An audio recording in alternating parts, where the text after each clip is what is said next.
Bonjour, je m'appelle Marie-Ève Bédard et je suis correspondante pour Radio-Canada au Moyen-Orient, au bureau de Beyrouth. En ce moment, je vous parle du Soudan du Sud où je suis en reportage.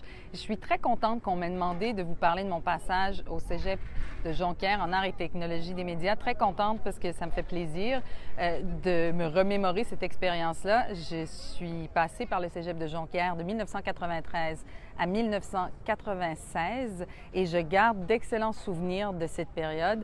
D'abord parce que j'ai beaucoup appris.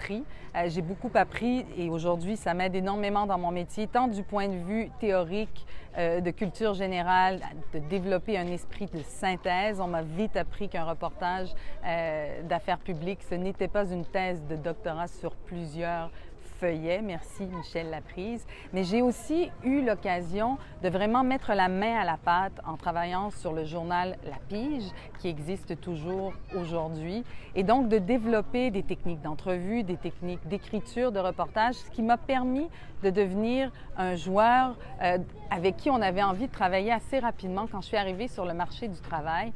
Et là aussi, j'y suis pas arrivée par hasard. C'est beaucoup grâce aux cours que j'ai suivis et surtout à mon professeur de presse écrite, Michel Laprise, que je me suis retrouvée à Radio-Canada.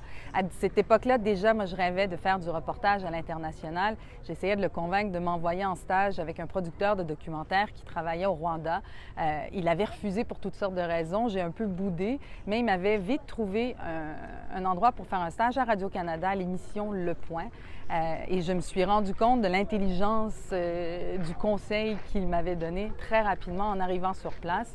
Avec ce que j'ai appris à Jonquière, j'ai facilement fait la transition de la presse écrite à la télévision, d'abord à la recherche pour essayer de trouver des intervenants, mais tout au long de ma carrière, ce que je conserve le plus vraiment, c'est le système D qu'on nous inculque assez rapidement en nous faisant travailler sur de véritables reportages, sur de véritables sujets. Et ça m'a servi, ça, toujours pour essayer de faire mon chemin, de faire ma place dans un marché du travail qui est de moins en moins facile, mais j'espère qu'aujourd'hui, vous profitez de toute cette expérience que vos professeurs vous donnent dans les différents cours que vous suivez et que vous allez vous souvenir de tous ces outils qu'on vous offre en ce moment une fois arrivé sur le marché du travail, parce que bien appliqué, je suis ici pour en témoigner, ça peut donner d'excellents résultats.